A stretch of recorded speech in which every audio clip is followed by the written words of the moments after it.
Hello guys, welcome to my channel Jyothi diaries. So అందరికీ బిలేటెడ్గా వరలక్ష్మి వ్రతం శుభాకాంక్షలు. సో ఈ వీడియోలో అయితే ఆల్రెడీ మీరు థంబ్నెయిల్ చూసారు కదా. కంప్లీట్గా నేను వరలక్ష్మి వ్రతం ఎలా చేసుకున్నాను, ఎలా అన్ని ప్రిపరేషన్స్ చేసుకున్నాను అని అయితే మీతో షేర్ చేసేసుకుంటాను. సో నేనైతే మార్నింగ్ 6:30 అయింది లేచేసరికి. సో లేవగానే ఇంకా ఫస్ట్ అయితే నేను రైస్ పెట్టేసుకుంటున్నా. సో రైస్తో 3 ఐటమ్స్ ప్లాన్ చేశాను అనమాట.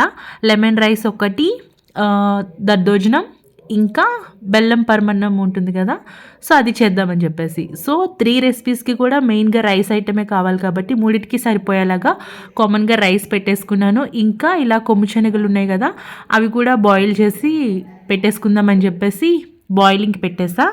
అండ్ ఇంక ఇవన్నీ అయితే పూజకి కావాల్సిన సామాన్లు అనమాట. అన్నీ ముందు రోజు నైటే తెచ్చేసుకున్నాను. సో పువ్వులు అయితే చాలా కాస్ట్ ఉన్నాయి. మూర 80-90 రూపీస్ చెప్పారు, 100 రూపీస్ కూడా ఉంది.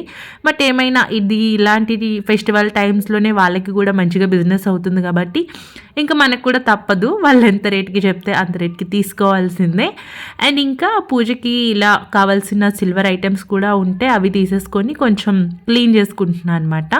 ఇంక ఈలోగా ఏంటంటే లెమన్ రైస్ కోసం టామరైన్ నానపెట్టేస్తున్నా. ఎందుకంటే రైస్ అయ్యేలోగా మంచిగా ఇంకా చింతపండు పులుసు అంతా కూడా బాగా మనకి వచ్చేస్తుంది కదా అని చెప్పేసి. అండ్ ఇంకా నానపెట్టేశాక తర్వాత ఇంక ఇలా పూజ పీట ఒకటి ఉందన్నమాట నా దగ్గర. సో ఇలా వుడెన్ పీట ఒకటి. సో పీటకైతే ఇంకా మంచిగా పసుపు రాసేసుకొని బొట్లు పెట్టేసుకుంటున్నా. సో ఈ మధ్య అయితే మంచి మంచి సిల్వర్ పాలిష్డ్ ఉన్న పీటలు అన్నీ చాలా వచ్చాయి. బట్ నాకు ఎందుకో వుడెన్ ప్లేట్ కొంచెం బాగా అనిపిస్తుంది. ఇంకా నా దగ్గర ఇంక ఉంది కాబట్టి ఇంకా కొత్తగా ఏం తీసుకోలేదు. దాన్నే కొంచెం వాటర్ వేసి కడిగేసి మంచిగా ఇలా పసుపు రాసి పెట్టేసుకొని కుంకుమ బొట్లు బియ్య పిండితో ఇలా బొట్లు పెట్టేసుకొని పద్మం ముగ్గు అయితే వేసేసుకుంటున్నా. అమ్మవారికి పద్మం ముగ్గు అంటే చాలా ఇష్టమని చెప్తుంటారు కదా. సో ఇంకా అదే ముగ్గు వేసేసి సో పీట అయితే కొంచెం అలా డెకరేట్ చేశాను, ఇలా పసుపు కుంకుమ వేసేసి. సో పెద్ద డెకరేషన్ ఏం కాదు, చాలా సింపుల్గానే చేసుకున్నాను ఈసారి. అసలు ఎలాంటి డెకరేషన్ కూడా చేయలేదు. సో పీట అయితే ఇలా ముగ్గేసేసి బొట్లు పెట్టేసుకున్నాను అనమాట. సో చూడడానికి చాలా బాగా కనిపిస్తుంది కదా. అండ్ ఇంకా తర్వాత ఏంటంటే మనము దారం కట్టుకుంటాం కదా. సో దానికి ఏంటంటే 9 ముళ్ళు ఉండాలని చెప్తారు కదా. అంటే దారంని 9 వరుసలుగా తీసుకొని దానికి మళ్ళీ 9 ముళ్ళు అనమాట, కంకణం కోసం అనమాట. సో నాకొకటి, అమ్మవారి దగ్గర పెట్టడానికి ఒకటి, 2 కంకణాలు జస్ట్ నేను అలా థ్రెడ్ కట్టేసి ఉంచాను. థ్రెడ్కి అయితే ఇంకా పసుపది ఏం రాసుకోలేదు. సో పూజ చేసేటప్పుడు అమ్మవారి దగ్గరే పసుపది రాసేసి అప్పుడు పెడదామని చెప్పేసి. అండ్ ఈలోగా పూజ సామాన్కి కూడా చందనం ఇంకా కుంకుమ బొట్లు పెట్టేసుకున్నాను. అండ్ అయితే రైస్ అయితే అయిపోయింది. ఇంకా చింతపండు పులుసు కూడా తీసి స్టవ్ మీద పెట్టేసా అనమాట, కొంచెం పసుపు ఇంకా ఆయిల్ వేసేసి. అండ్ ఇంకా లెమన్ రైస్ కోసం రైస్ కొంచెం పక్కకు తీస్తున్నాను. సో పులుసు కొంచెం బాగా మరిగేలోగా ఈ రైస్ కూడా కొంచెం చల్లారుతుంది కదా, ఇంకా పులుసు బాగా పడుతుందని చెప్పేసి. అండ్ ఇంకో పక్క బెల్లపు రైస్ చేస్తున్నా అని చెప్పాను కదా, బెల్లపన్నం. సో దానికోసం ఇంకా ఇలా బెల్లం అంతా కూడా గ్రేట్ చేసేసుకొని ఇలా ఒక వెసల్లోకి తీసుకొని వాటర్ వేసేసి స్టవ్ మీద పెట్టేసాను అనమాట. ఇంకా రైస్ పక్కకు తీసుకున్నాను కదా లెమన్ రైస్ కోసం. సో దాంట్లోకి ఇలా జింజర్ తీసుకున్నాను. జింజర్ అండ్ పచ్చిమిర్చి, కరివేపాకు ఇప్పుడే మనం వేసేయచ్చు అనమాట. చాలామంది ఆయిల్ తాలింపులో వేస్తారు ఇవి, బట్ మా మమ్మీ దగ్గర నేర్చుకున్నాం. మా మమ్మీ అయితే ఇలానే వేడిగా రైస్ పక్కకు తీస్తాం కదా, దాంట్లోనే డైరెక్ట్గా ఇలాగా పచ్చిమిర్చి, అల్లం ఇంకా కరివేపాకు కూడా వేస్తుందనమాట. నేను ఇక్కడ కరివేపాకు వేయడం మర్చిపోయాను, తర్వాత తాలింపులో తీసేసా.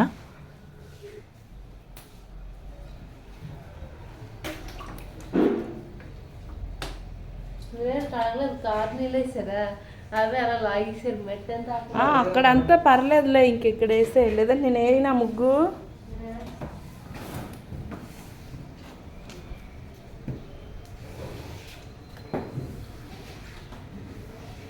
బయట కూడా వేయాలి రోని, నేను వేసినా. అండ్ అయితే బయట ముగ్గు ఇలా వేసేసాను. నాకైతే ఆ రోజు మా చెల్లి ఇంకా సూర్య గారు ఇద్దరు చాలా హెల్ప్ చేశారు. సో కిచెన్లో నేనంతా కుకింగ్ ప్రిపరేషన్స్ అది చేసుకుంటూ ఉంటే వీళ్ళైతే నాకు మంచిగా బయట అంతా కడిగేసి కొంచెం ముగ్గులు పెట్టేసి గుమ్మం క్లీన్ చేసి గుమ్మంకి కూడా పసుపు రాసి బొట్లు పెట్టి సో బయట అంతా వాళ్ళిద్దరు క్లీన్ చేసేసారు. సో లోపల నేనైతే ఇంకా కుకింగ్ చేసుకుంటూ ఉన్నాను. సో చాలా హెల్ప్ఫుల్ అయ్యారు వాళ్ళిద్దరు ఆ రోజు నాకు. అండ్ ఇంకా నేను రిమైనింగ్ ప్రిపరేషన్స్ చేసుకునేసరికి ఇలా చింతపండు కూడా బాగా దగ్గరికి అయిందనమాట. సో లెమన్ రైస్ అంటున్నాను, ఓన్లీ లెమన్ వేస్తాను అని అనుకోకండి. సో పులిహార చేస్తున్నాను. సో దీంట్లో చింతపండు పులుసు వేస్తాను, ఇంకా లెమన్ జ్యూస్ కూడా వేస్తాను అనమాట. సో రెండు వేసుకొని మంచిగా మిక్స్ చేసుకొని చేయాలన్నమాట. చాలా బాగుంటుంది ఇలా 2 కాంబినేషన్స్లో చేస్తూ ఉంటే. సో నేనైతే కంప్లీట్ పులిహార ఎప్పుడు కూడా మా మమ్మీ చేసినట్టుగానే చేస్తాను. ఎందుకంటే మా మమ్మీ చేసే పులిహార వచ్చే టేస్ట్ రీచ్ అవ్వాలన్నమాట, అందుకని. అండ్ ఇంకో పక్క ఏంటంటే సేమియా చేద్దాం అనుకున్నా. సో సేమియా కోసం ఇలా కొంచెం సేమియాలు కొంచెం గీలో రోస్ట్ చేసుకొని అండ్ ఇంకా మిల్క్ పెట్టేసుకున్నాను. సో మిల్క్ పెట్టేసి ఇంకా సేమియా ప్రాసెస్ తెలుసు కదా మనకి, ఈజీగా 5-10 మినిట్స్లో అయిపోతుంది. సేమియా వేసేసాను, ఇంకా డ్రై ఫ్రూట్స్ కూడా కొంచెం అలా గీలో రోస్ట్ చేసి వేసేసాను. అండ్ ఇంకో పక్క మనకి బెల్లపు రైస్ కూడా అయిపోయిందనమాట. సో దానికి కూడా ఇలా గీ వేసుకొని మంచిగా ఎండు కొబ్బరి ఇంకా రిమైనింగ్ డ్రై ఫ్రూట్స్ అన్నీ వేసుకొని కొంచెం గీ ఎక్కువ వేసుకుంటే బాగుంటుంది బెల్లపు రైస్కి. సో రెసిపీ అయితే నేను కంప్లీట్గా షూట్ చేయలేకపోయాను. ఎవరికైనా రెసిపీ కావాలంటే నాకు కమెంట్ చేయండి, డెఫినెట్గా నేను షేర్ చేస్తాను. అండ్ ఇంకా పులిహోర కోసం ఇక్కడ తాలింపు పెట్టేసుకుంటున్నాను అనమాట. సో మీ అందరికీ తెలుసు తాలింపులో ఎంత ఎక్కువ శనగపలుకులు అవి వేసుకుని చేసుకుంటే పులిహోర అంత టేస్ట్గా ఉంటుంది. అండ్ ఇంకో పక్క ఏంటంటే కర్డ్ రైస్లో దానిమ్మ వేద్దామని చెప్పేసి దానిమ్మ తీసుకొని కర్డ్ రైస్ కూడా ఇలా తాలింపు పెట్టేశాను దద్దోజనంగా. సో ఇలా 5 రెసిపీస్ అయితే చేసుకున్నా నేను, పులిహోర, కొమ్ముచెన, పరమన్నం, సేమియా, ఇంకా బెల్లపన్నం. సో 5 రెసిపీస్ కూడా చేయడానికి నాకు 1.5 అవర్ ఏమో పట్టింది అంతే. చాలా క్విక్గా చేసేసుకున్నాను, ఎందుకంటే ఆ రోజు నాకు ఆఫీస్ ఉన్నదనమాట. సో ఇంకా ఫాస్ట్గా పూజ చేసుకొని నేను ఆఫీస్కి కూడా వెళ్ళాలి. 2 hours పర్మిషన్ తీసుకున్నాను లేట్గా వస్తానని. అండ్ ఇంకా కుకింగ్ అయ్యాక కిచెన్ అంతా కూడా క్లీన్ చేసేసుకున్నాను. సో అలా చేసుకుంటే నాకు మైండ్ చాలా పీస్ఫుల్గా ఉంటుంది. కిచెన్ క్లమ్జీగా ఉంటే నాకు చాలా మైండ్ అస్సలు పని చేయదు. అండ్ ఇంకా ఇది బయట అనమాట. సో ఇలా మంచిగా బయట ఇలా తోరణాలు కట్టేసి ముగ్గు వేసి గుమ్మం కూడా ఇలా మంచిగా ముగ్గు అది వేసి మా చెల్లి హస్బెండ్ అయితే డెకరేట్ చేశారు. ఇప్పుడు ఇంకా పూజ చూసేద్దాం.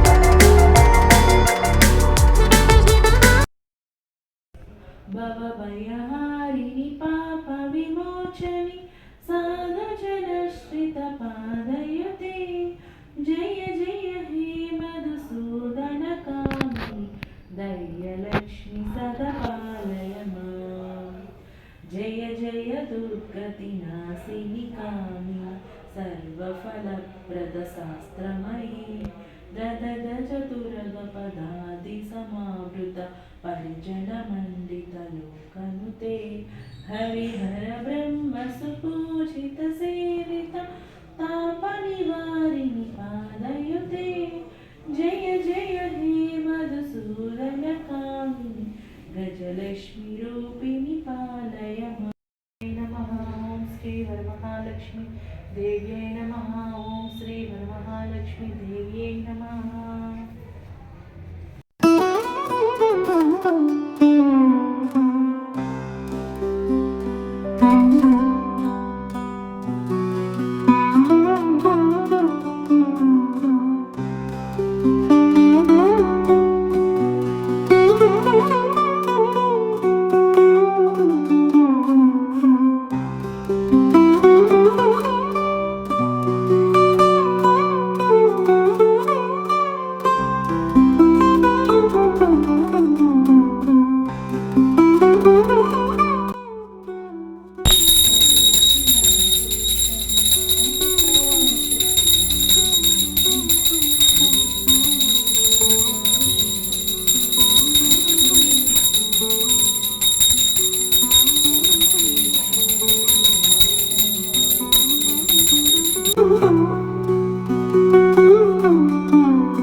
నువ్వు సంతోషంగా నన్ను సుఖంగా ఉంచాను, నువ్వు సుఖంగా నేను సుఖంగా ఉంచాను.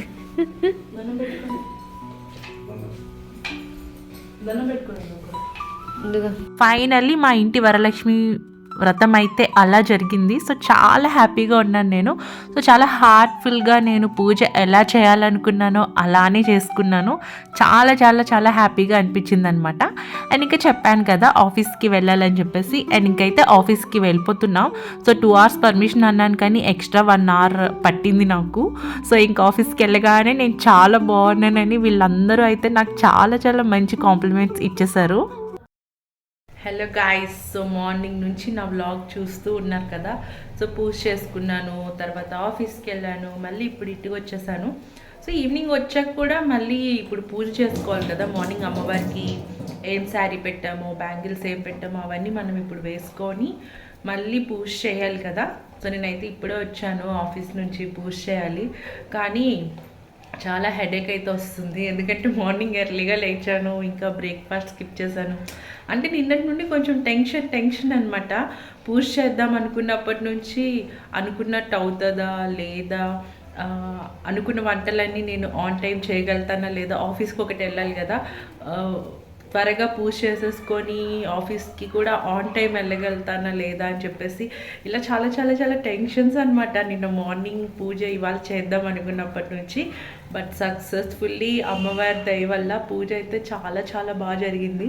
నేను ఎక్స్పెక్ట్ చేసిన దానికన్నా చాలా బాగా జరిగింది. నేను ఎలా చేయాలనుకున్నానో అమ్మవారికి మనస్ఫూర్తిగా అలానే చేసుకున్నాను.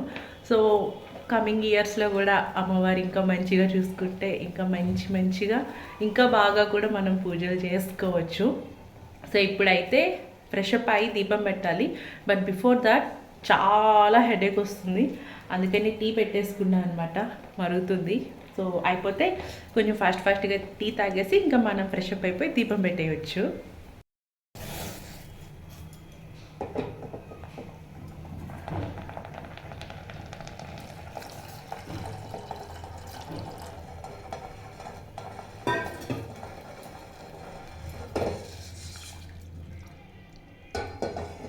సో నేనైతే ఫ్రెష్ అయిపోయి మంచిగా ఇలా శారీ కట్టేసుకొని రెడీ అయిపోయాను. అమ్మవారి దగ్గర పెట్టిన చీర కట్టుకోలేకపోయాను, బికాస్ పక్కింటి అక్క పిలిచారనమాట తాంబూలంకి. సో కొంచెం ఇంకా మంచి శారీ వేసుకుంటే బాగుంటుంది కదా అని చెప్పేసి, సో ఇలా ఇంకొక శారీ ఉంటే అది వేసుకొని మంచిగా రెడీ అయిపోయాను. సో నాకైతే చాలా బాగా నచ్చింది శారీ కలర్.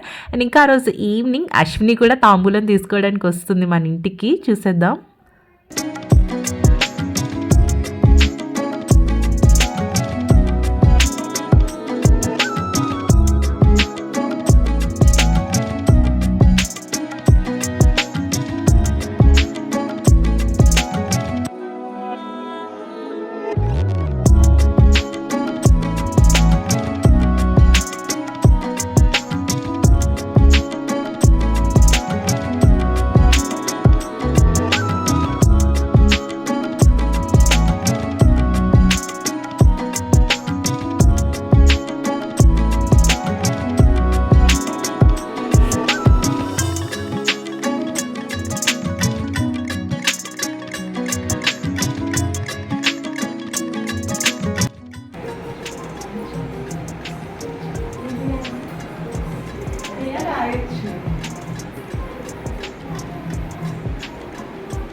ఓకే.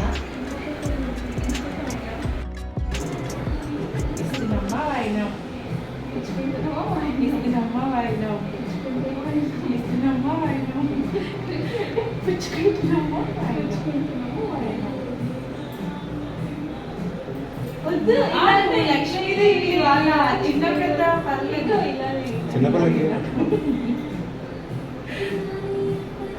ఓకే. ఇవాళ మా ఇంటికి ఏ లక్ష్మీదేవి వచ్చింది? వరమహాలక్ష్మి.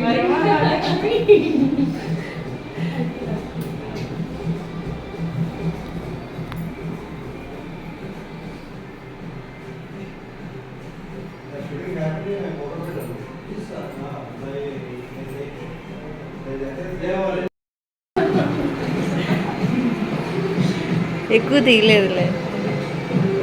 ఇది నచ్చేనా డ్రై కోకోనట్. నాకు అది అండ్ ఇంకా కొంచెం టైం స్పెండ్ చేసి అశ్విని వాళ్ళు అయితే వెళ్ళిపోయారు. సో వాళ్ళు వెళ్ళాక నేను ఇంకా పక్కింటి అక్క వాళ్ళ ఇంటికి వెళ్ళాను తాంబూలం తీసుకోవడానికి. సో మంచిగా గంధం అది పెట్టేసి తాంబూలం అయితే ఇచ్చేసారు. సో ఎంతైనా ఇలా గంధం పసుపు పెట్టుకొని కుంకుమ పెట్టుకుంటే ఫేస్లో వచ్చే ఆ కళే చాలా వేరు కదా, చాలా అందంగా కనిపిస్తాం. అండ్ ఇక్కడ వీళ్ళిద్దరూ నన్ను కొంచెం టీస్ చేస్తున్నారనమాట. సో మీ అక్క చూడు ఆండాలమ్మలా ఉంది అని చెప్పేసి అంటున్నారు సూర్య గారు. సో ఆండాలమ్మ ఏం లేదు, సో ఏమైనా కట్టు బొట్టు మంచిగా వేసుకుంటే వచ్చే కొంచెం అందం వేరు. నార్మల్గా మనం జీన్స్ అవి వేసుకుంటాం, బట్ శారీస్లో చాలా పెద్దవాళ్ళలా అనిపిస్తాం కానీ బట్ ఇంకా ఆ నిండుతనమే డిఫరెంట్ కదా. అండ్ ఇంకా థర్డ్ తాంబూలం నేనైతే రోహిణికి ఇస్తున్నా అనమాట. సో ఫస్ట్ తాంబూలం మార్నింగ్ పక్కింటి అక్కకి ఇచ్చాను, అప్పుడు నేను వీడియో తీసుకోలేదు. సో ఇంకా థర్డ్ తాంబూలం ఇవ్వడానికి నాకు ఇక్కడ ఎవరు తెలియదు అనమాట. సరే అని చెప్పేసి ఇంకైతే రోహిణికే ఇచ్చేస్తున్నాను అనమాట. సో ఇలా చాలామంది తాంబూలం అంటారు, వాయినాలు అంటారు, 3కి 5గురికి 7గురికి. సో ఇలా ఆడ్ నెంబర్స్లో ఇస్తుంటాం కదా. సో నాకైతే ఆ రోజు ఇంకా 3కి ఇవ్వగలిగాను నేను. ఇంకా అంతే, అమ్మవారికి తెలిసిందే కదా, అమ్మవారికి తెలియకుండా మనం ఏం చేయలేము. ఏదైనా మనకి ఏది ఎంతవరకు వీలుంటుందో మనం అంతవరకే కదా చేయగలుగుతాము. అండ్ ఇంకా ఏంటంటే మా డైనింగ్ హాల్లో లైట్ పాడైపోయిందనమాట, ట్యూబ్ లైట్. సో నేను బిఫోర్ డే సూర్య గారికి చెప్పాను కూడా, లైట్ ఇలా పెట్టండి నెక్స్ట్ డేకి మనకి ఇబ్బంది అవుతుంది అని చెప్పేసి. సో తను మర్చిపోయావు, తర్వాత పనిలో పడి నేను కూడా మర్చిపోయాను. సో అందుకే ఇక్కడ లైటింగ్ సరిగ్గా లేదు. సో ఇంకా కిచెన్లో లైటే కొంచెం అలా ఇటు డైనింగ్ హాల్లోకి వస్తుంటే ఇంకా దాంతోనే అడ్జస్ట్ చేసాము. సో చీకట్లో ఉన్నా కూడా అమ్మవారు మాత్రం బాగా కళ్ళగానే కనిపిస్తూ ఉన్నారనమాట. అండ్ ఇంకా వ్రతం విషయానికి వస్తే నేనైతే చాలా సింపుల్గా బేసిక్గా చేసుకున్నాను, but my heart was full. చాలా ఎక్కువ భక్తి శ్రద్ధలతో కంప్లీట్ నా హార్ట్ని అలా పెట్టి నేను చేశాను. సో మీ అందరికీ తెలుసు రీసెంట్ డేస్లో వరలక్ష్మి వ్రతం అంటే ఒక ఏదో లావిష్ సెలబ్రేషన్ లాగా అన్నట్టు చేసేసారు. సో ఒక్కరిని చూసి ఒకరు కాంపిటీషన్ అనమాట. సో డెకరేషన్ దగ్గర నుండి ప్రసాదాల దగ్గర కానివ్వండి, వాయినాల దగ్గర కానివ్వండి, రిటర్న్ గిఫ్ట్స్ అని చెప్పి సో చాలా కంపారిజన్ ఎక్కువైపోయి ఒకరితో ఒకరు కాంపిటేటివ్గా చేసుకుంటున్నారు.